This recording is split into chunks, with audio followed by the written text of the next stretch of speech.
So let's talk about Nessie. Where does Nessie live?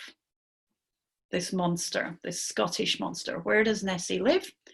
She lives here, right? And I'm deliberately not saying where she lives, but you can read that word. How, using the IPA, would you transcribe that word? How would you write it down? Well, the first sound, and we're not talking about Ness, we're talking about the first word in that phrase, right? So the first sound, well, that's really easy. We both agree on that, right? It's all. If you were going to choose from that chart, you'd choose all. And slanted brackets mean we're talking about sounds. We're talking about speech sounds now. For me, I would then, for the vowel, choose O, like that. I don't think it varies too much in American accents. You'd say ah, like that. But it's the third sound. It's the third sound that is denoted by the two letters C and H. How would you transcribe that sound? Would it be like this? Is it Loch Ness? We should do a poll, actually, Sherry. Or is it Loch Ness? Because you see, I'm Scottish, and in my consonant system, in the system of consonants that I've grown up pronouncing because of the words in the particular dialect of English that I speak, is a sound, is a consonant that is spelt with a CH. So this is Loch Ness. My father is called Hugh Donaghy. We say all the time. Other accents of English don't. So when you're transcribing words like this, transcription is all about the transcriber. It's not about the International Phonetic Alphabet. It's about how you say it.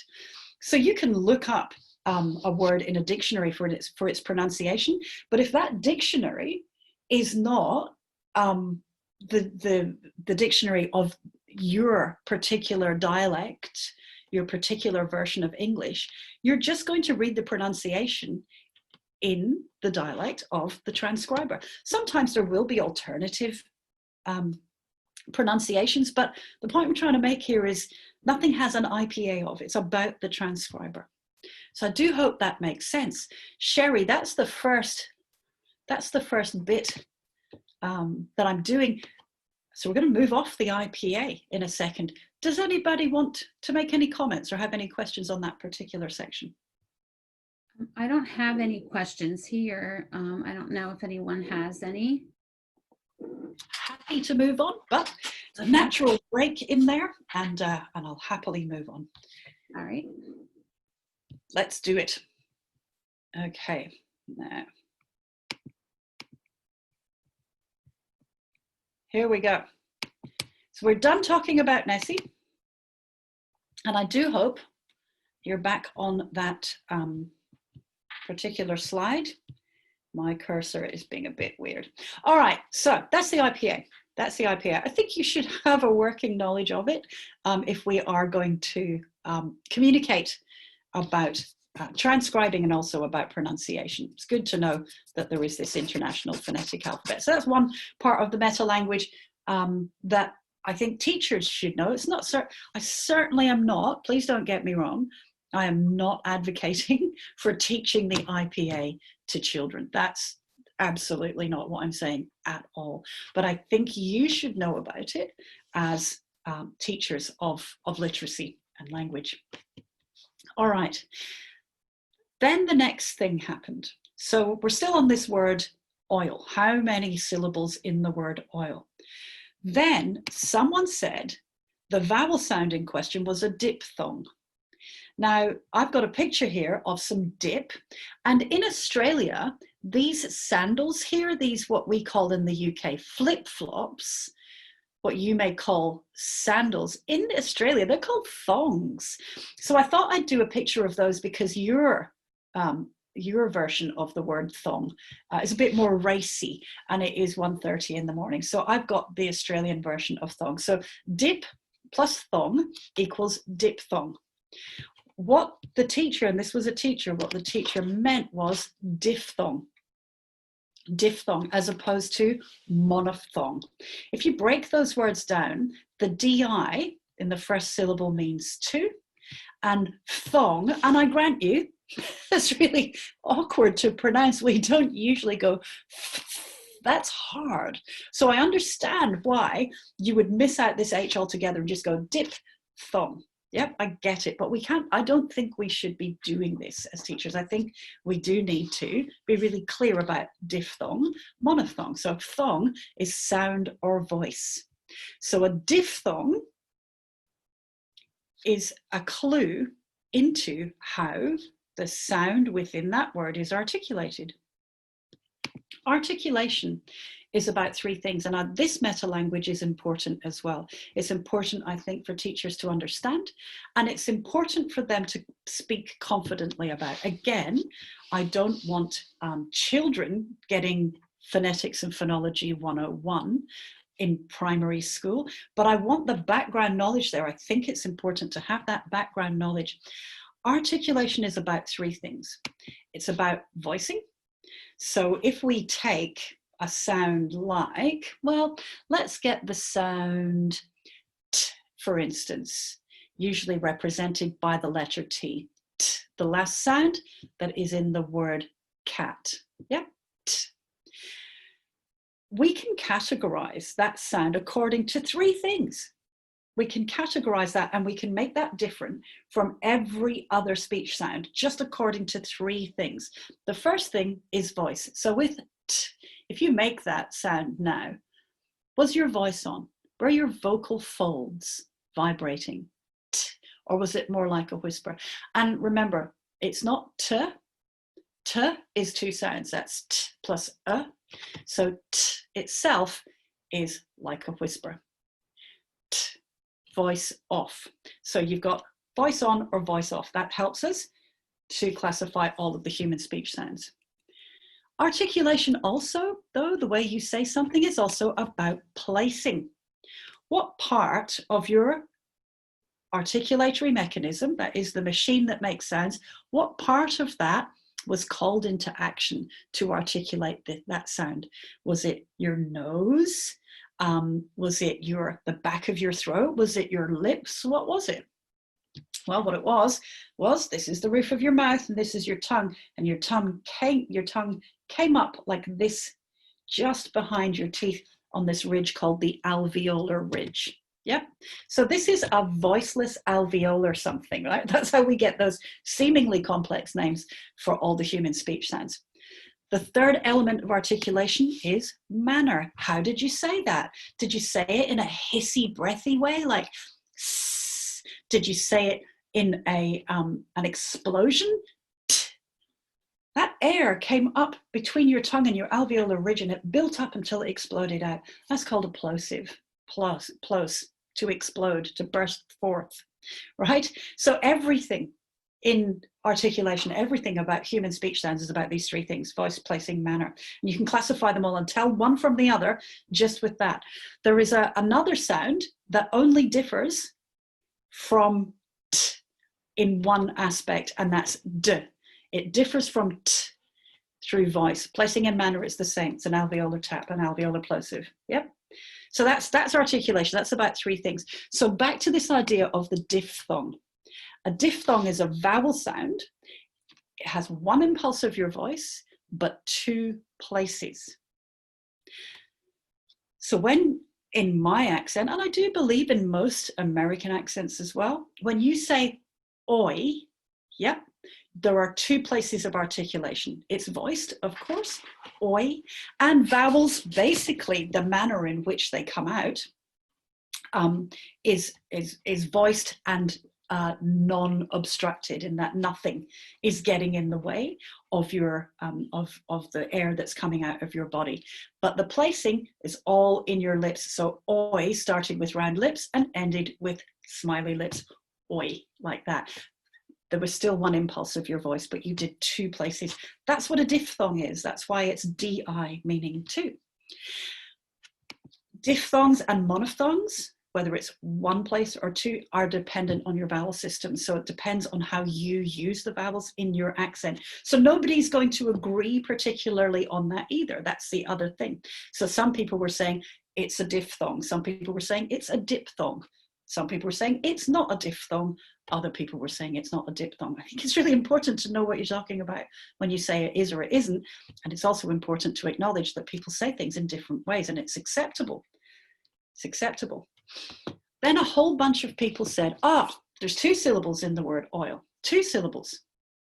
So now we have to actually have a working knowledge of syllables.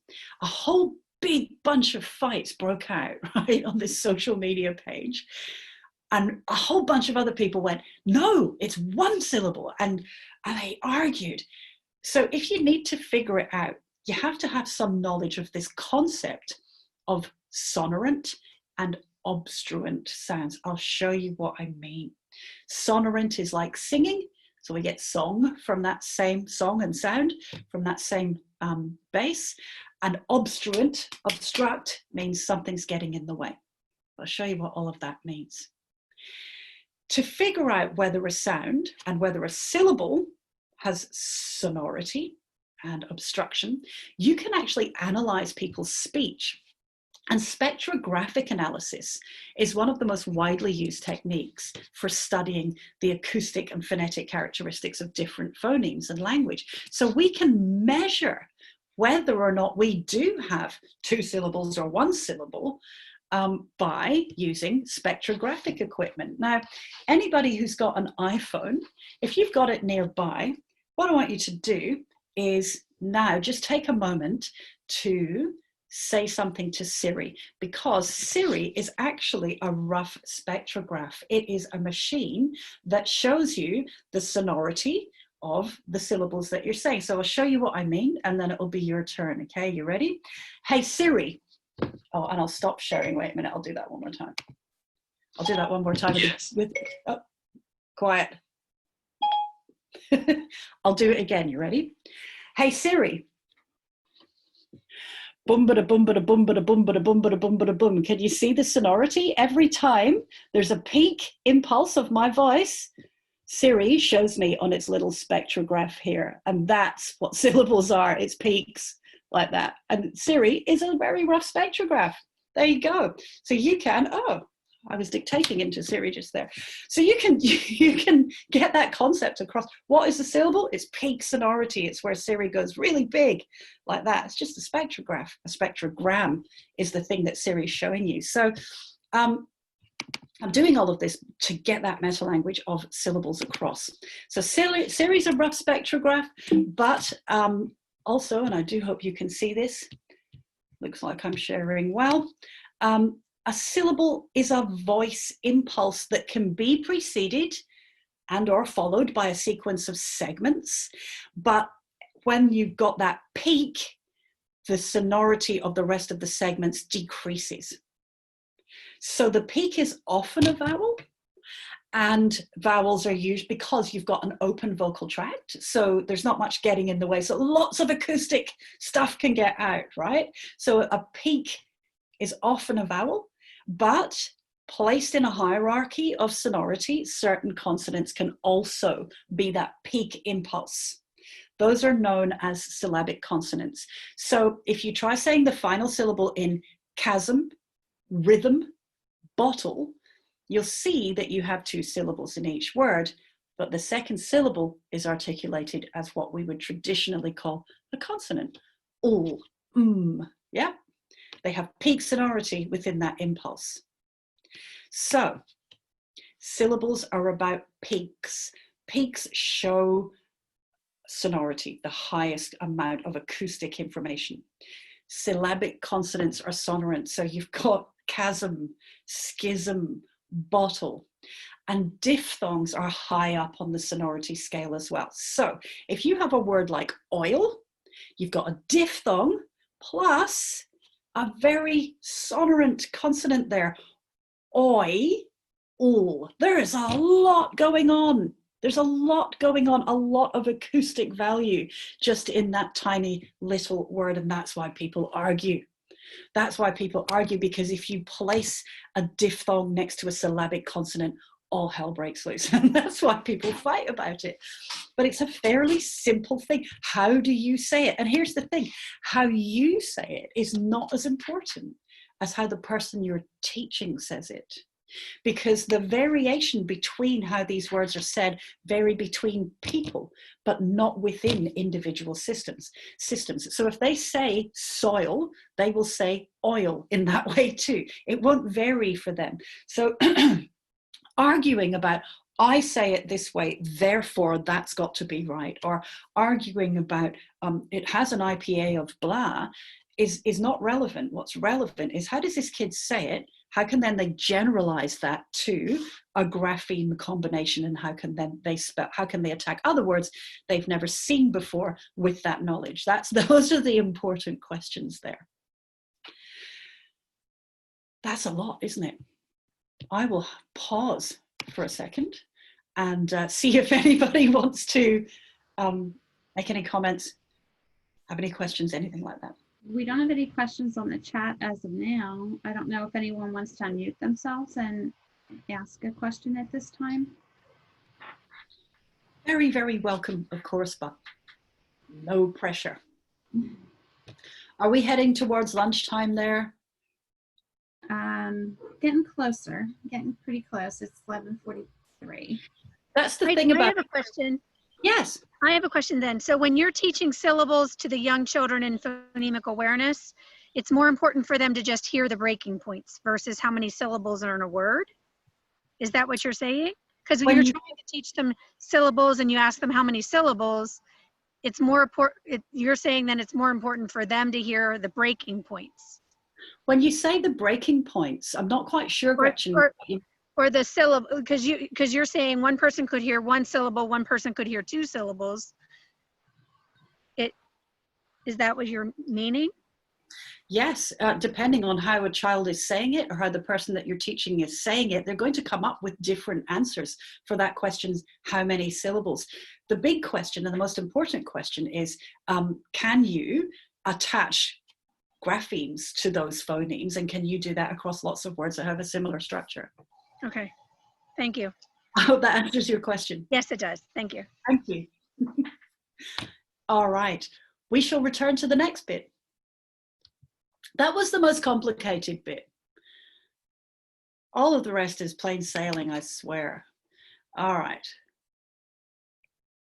here we go. So that's syllables, but I'm still in this conversation that these people were having on social media. So we've had, it has an IPA of, it doesn't.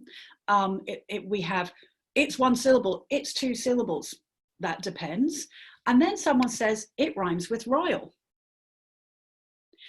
What I want to ask you is, does it rhyme with royal in your system? Because maybe for you it does, but have you checked with the people you're teaching? Because there are lots of dialects and lots of accents where soil and royal don't rhyme. In my accent, they don't rhyme. So a rhyme is only a rhyme if the speaker's rhyme and coda match. So the rhyme is the vowel and the coda is the consonants after the vowel. Yep. So a rhyme is a rhyme only if those two things match. If the nucleus, I should say, actually, not the rhyme, the nucleus and the coda match. So the peak sonority and then whatever happens afterwards, if they match, then you have a rhyme. And that's going to be different with syllabic consonants and with diphthongs. So again, it only rhymes with royal if it rhymes with royal for you. So that's not a solution or an answer to the question, how many syllables? Can you see what I'm getting at? There is no answer to the question, how many syllables in soil? You need to frame the question differently. How many syllables do you pronounce in the word soil? How many syllables do the children you're teaching pronounce? And that will vary between them too. So that's royal and soil. But while we're on the subject of the number 2, I do want to look at this die again, and I want to add it to this base graph, because we need to talk about digraphs.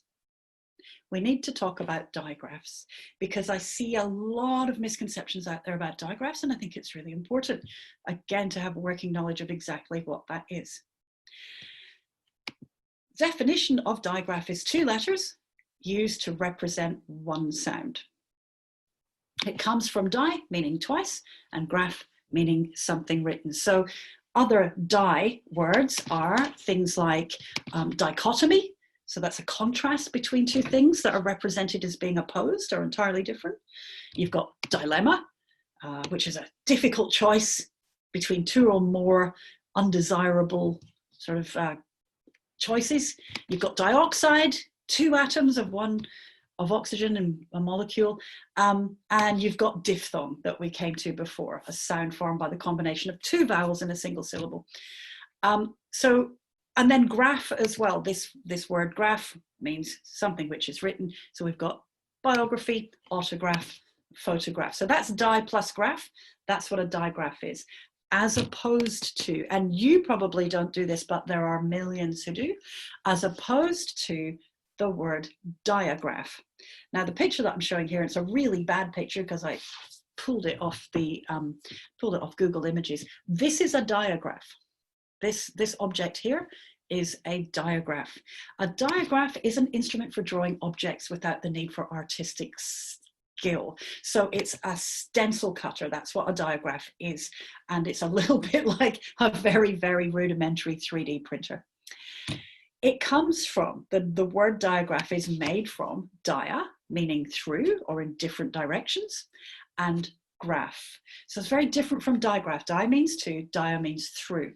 We also get diagram, diagonal, diameter, and unfortunately, this word also having the connotation of through.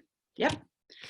So that's a diagraph as opposed to a digraph. And the reason I mention it is because even when you plug the word digraph into Google Images or Teachers Pay Teachers, which has a lot to answer for in terms of misinformation about metalanguage, you get all kinds of resources like this. Look at all these diagraphs. Again, I'm not trying to mock anybody here. I'm not trying to make anybody wrong, but I think it's important that we get these words right. I think it's important that we get these words right. So we've got diagraphs and then we've got some digraphs.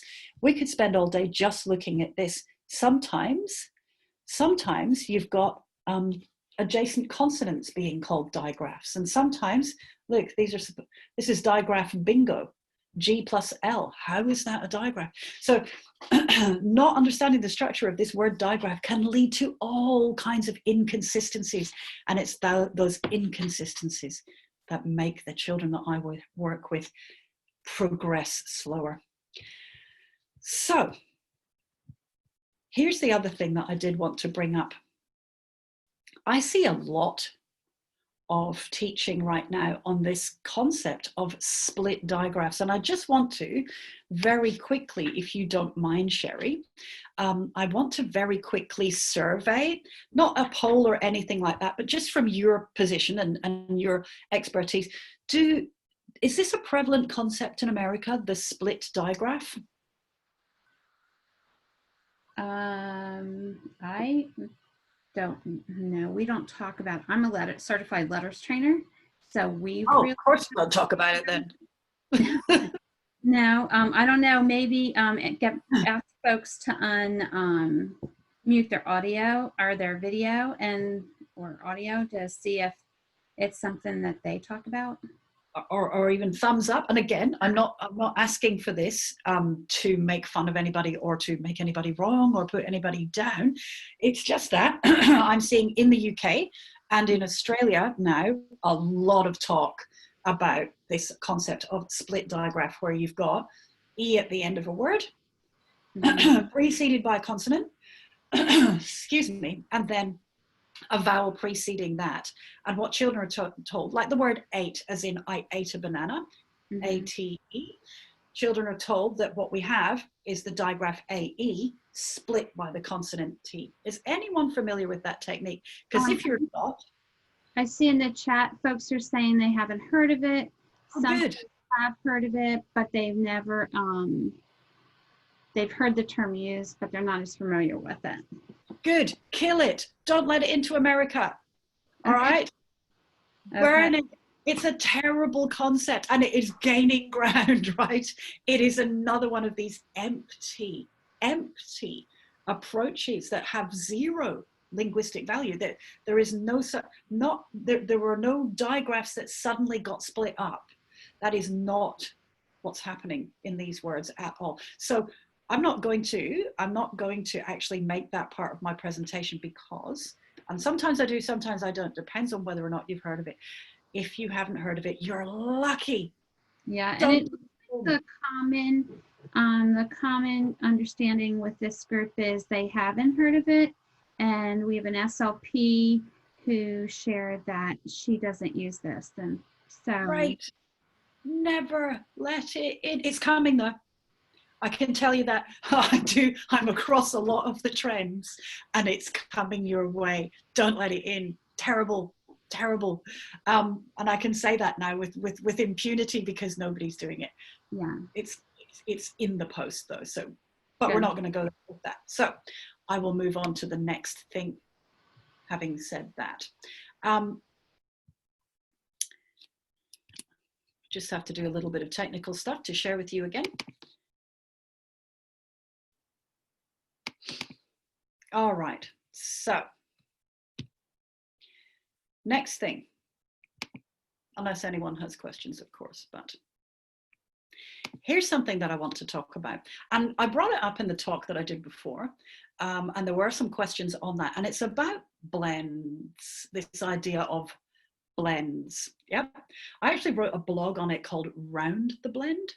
And I've been talking about correct usage, but sometimes it's appropriate to advocate for a reduction in use. And one of the things I'm advocating for is using the word blend as a noun.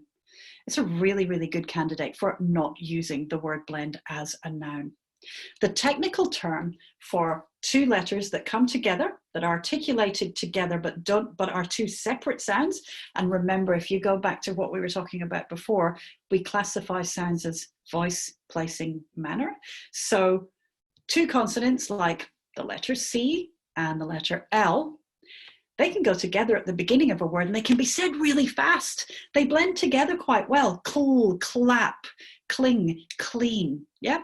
So they blend together nicely. Whereas Z and B are, according to the constraints of English, they don't blend together nicely. Zb, we don't have any words that begin zb. So there are lots of words that do have clusters, that contain clusters that blend together quite well. But I would use blend as a verb, not a noun. It's, if I want to talk about the thing that two consonants going together are, I would call it a consonant cluster.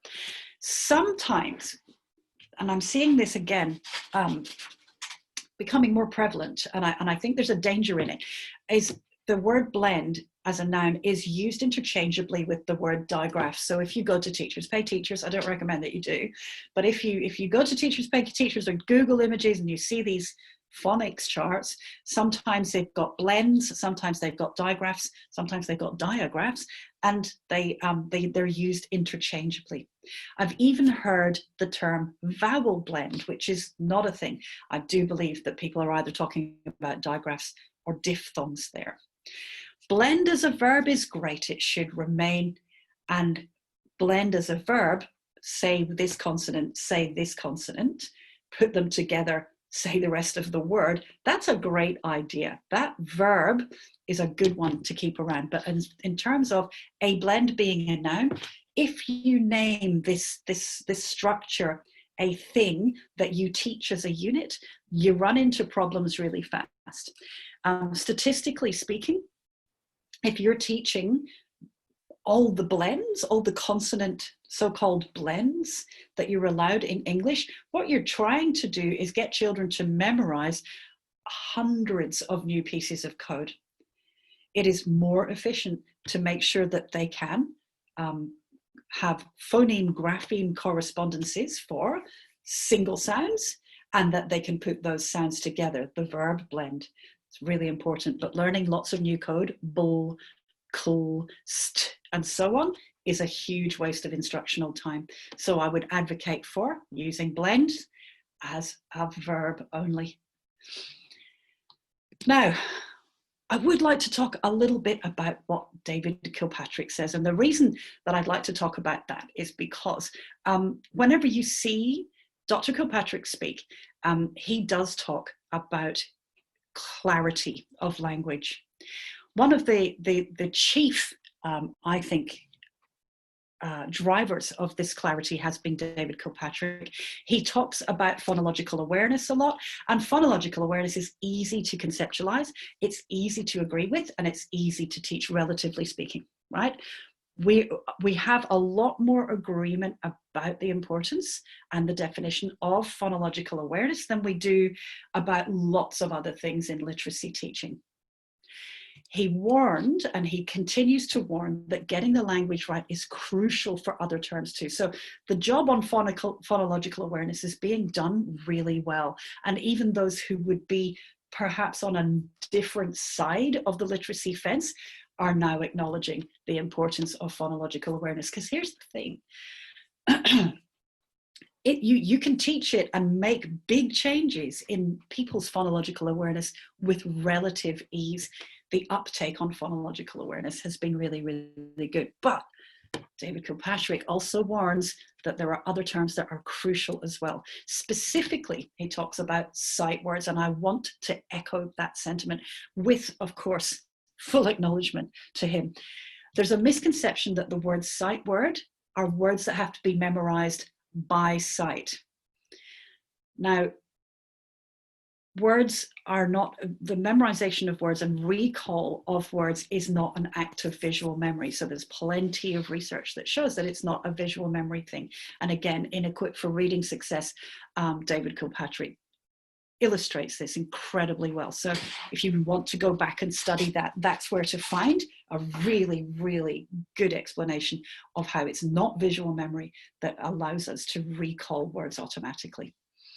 There's also a misconception that words contain, there's also a misconception about words, about sight words, where people say sight words are words that contain something other than the expected grapheme, right? So these are like words like was. You would expect that was is spelled W-O-Z or W-U-Z because that's how you say it. So you're expecting, with limited code knowledge, you're expecting different graphemes for those phonemes. And that's what some people call sight words as well. Here is Dave's recommended definition. I'll let you read that.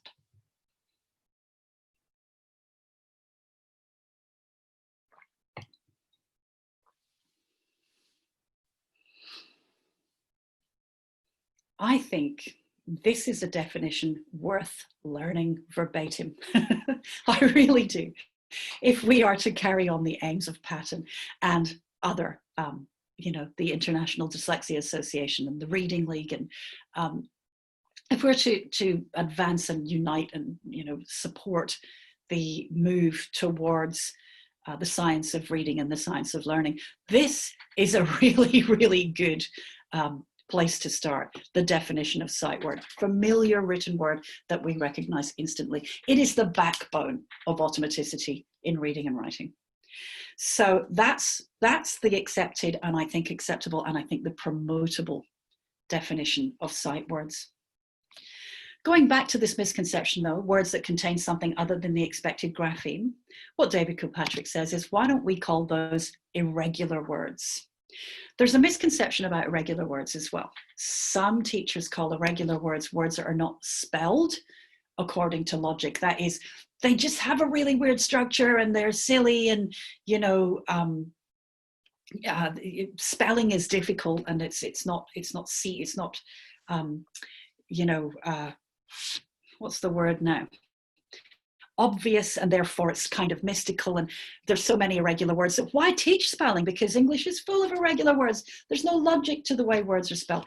That's the common misconception. I disagree entirely with that. I disagree so strongly with that. So irregular words, let's look at a definition that we can use.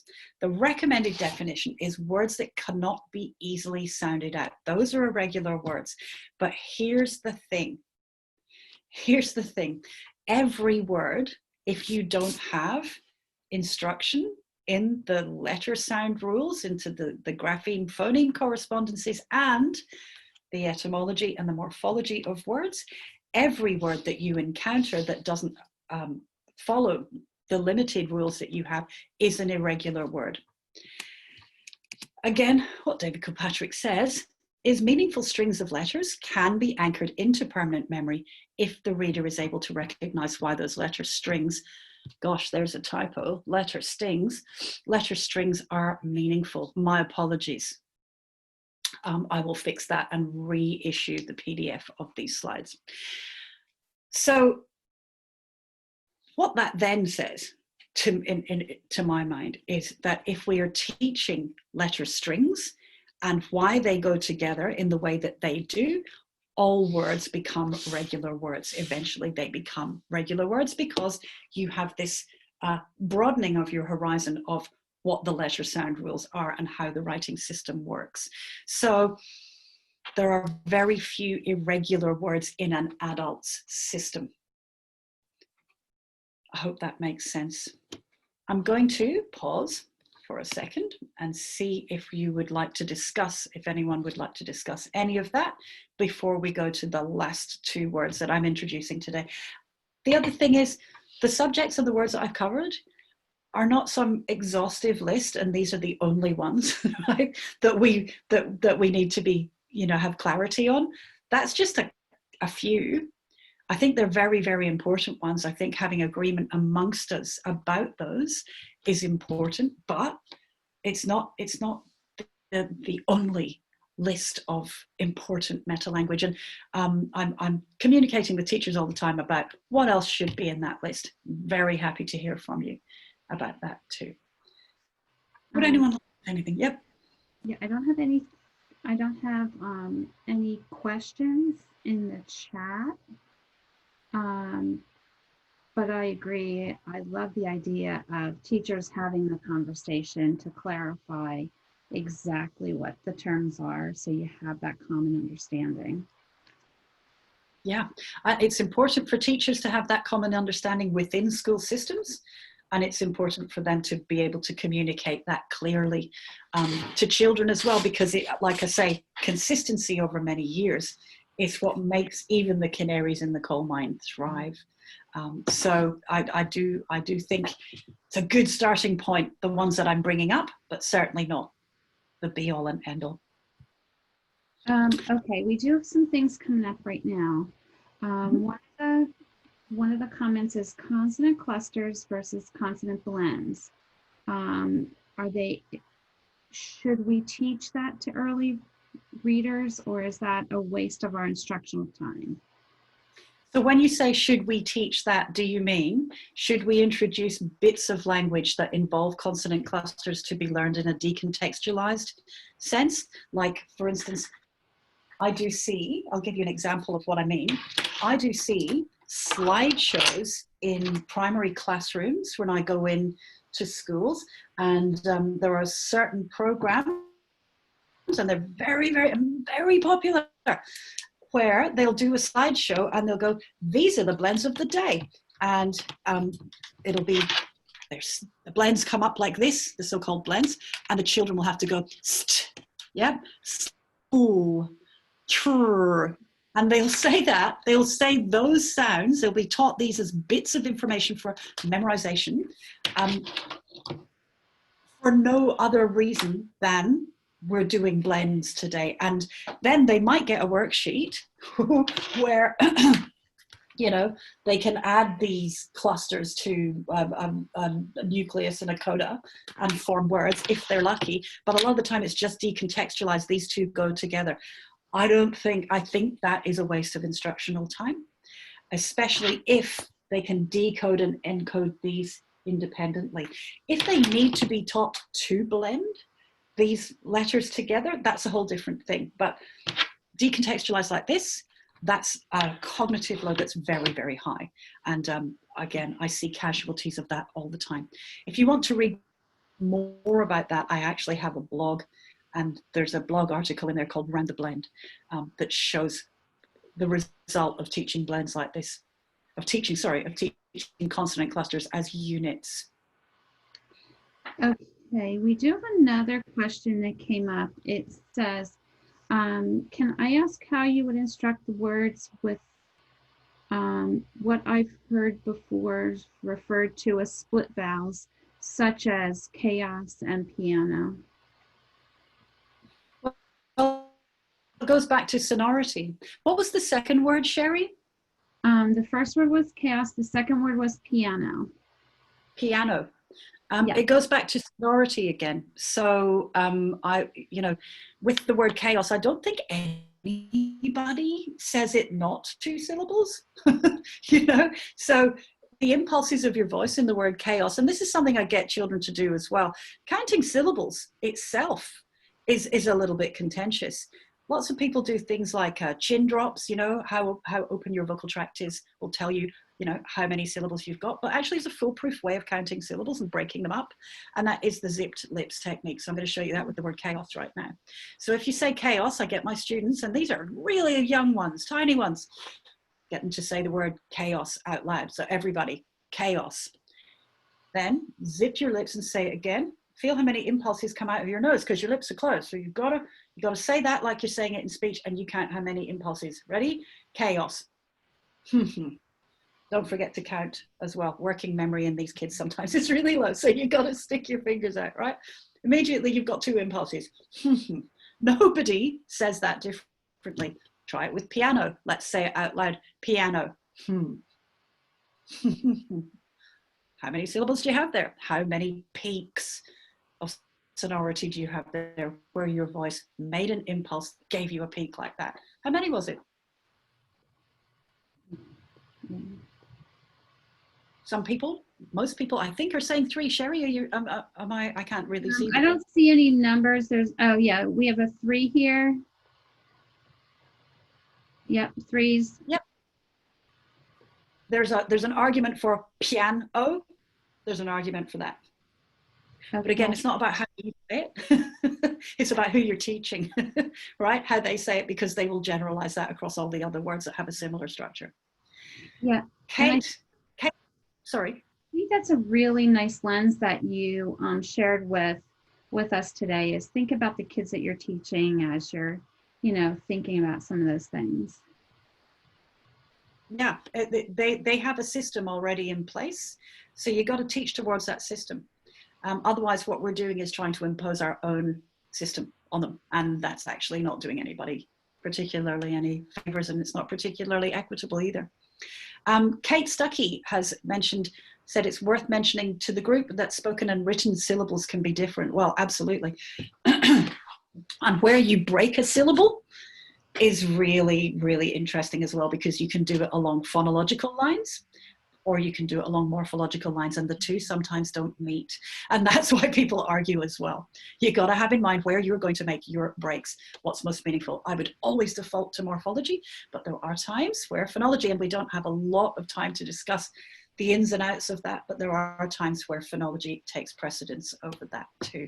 So it's an interesting field, and certainly something which is open to lots of healthy debate. But if we keep in mind it's about the systems of the people that we're teaching, that's the most important thing, because then what we teach becomes generalizable within those systems to them. We're not elocution teachers. We're not there to say, this is how you must pronounce these things, unless they're making severe articulatory errors, and then that's a speech language professional job. 2 more things, unless we have other, Sherry, unless we have other questions. And we have a question about, do you have any kinesthetic movements to introduce the consonant clusters? Can you start the question again? I missed the first bit. Do you use any kinesthetic movements to introduce blends or consonant clusters, or is that? Did you say kinesthetic movements? Yes. Kinesthetic, do I have kinesthetic movements? Like cued articulation, do you mean? I think, I'm not sure. That's what I would imagine. In my work, I have a chapter in one of my books about, it's called Consonant, What Consonants Say, and consonant start and end cards. And I get students who already have their simple, not particularly extended alphabetic code to actually generate all the word initial and word final consonant clusters, 2 consonant clusters in English, so that they can actually see the generalization, the things that take place within the constraints of our language. What you'll find is in the second position in a consonant, we usually have higher sonority. So l and r, which are syllabic, can be syllabic consonants, usually occupy the second position. I get students to do that systematically, and they generate their own word initial and word final consonants and put them together in words of increasing complexity. So that's what I do. And it works okay and is linguistically accurate. I hope that makes sense. Yeah. Yeah. All right. We're on the home stretch now, folks. 2 more words, okay? Everybody happy with that? And now making sure I'm keeping time correctly. So we are supposed to be finishing at half past. Yeah, I'm just checking that myself because I just looked at time and thought, oh, yikes. Yes, you're correct. All right, great. We've got plenty of time. Okay, so last share. Here we go. Leaving irregular words behind for now. I think also it's really important to agree on this idea of phonics, because right now everybody's doing a bit of phonics, right? We've got, as Emily Hanford so intelligently pointed out, we've got this phonics patch that's going in sort of over the top of the traditionally balanced literacy whole word, whole language curricula. And there's a phonics patch that's going on top of everything. To basically no avail, not to the advantage of anybody really, except the manufacturers of those programs. So phonics, yes, it's instruction in the correspondences between letters and sounds. It's a method of bringing that about. There are different types of phonics, and I wanted to go over that a little bit. First of all, the phonics that the science of reading folk, if you like, advocate for, is a type of phonics called systematic phonics. Systematic means, do you have a system? Is there a scope? Is there a sequence? So that's what systematic means. Having a system means the things that you're teaching have a scope, and a scope means this is where we're starting, and this we'll finish when we get to this point. Yep. So that's the scope. These are all the things that we're teaching within this system. And a sequence means this is the order in which we're going to teach it. It's not random. And because it takes years to get people reading and understanding the grapheme phoneme correspondences in the writing system, it takes a few years. So you have to have a scope and a sequence that goes across those years. That's systematic phonics. The other thing that science of reading people advocate for is synthetic phonics. So within that scope and sequence, does the instruction that you're using contain modeling and coaching of blending, the verb, and segmenting? So going from whole to parts to whole. That's synthetic phonics. It's got nothing to do with falseness. There's a lot of misconceptions about synthetic means, well, it's not real, like synthetic material. No, synthetic means, does the instruction contain modeling and coaching of blending and segmenting? Can they form wholes, parts? Can they break them up? Can they put them back together? If you have a scope, a sequence, and an instructional model that is synthetic, what you have is systematic synthetic phonics. That's the one, that's the system that has been shown against lots of other systems to have the widest reach for the largest amount of children. So that's systematic synthetic phonics. I think it's really interesting and important to to outline this, to place importance on that. And why do we care about any of that?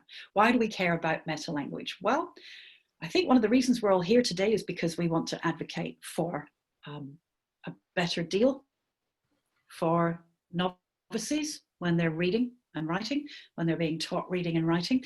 And clarity and consistency are crucial for some of these novices. They have to have clarity and they have to have consistency. There are some children who, no matter what you do, no matter how you term it, they're going to learn to read and write. They're going to learn to read and write.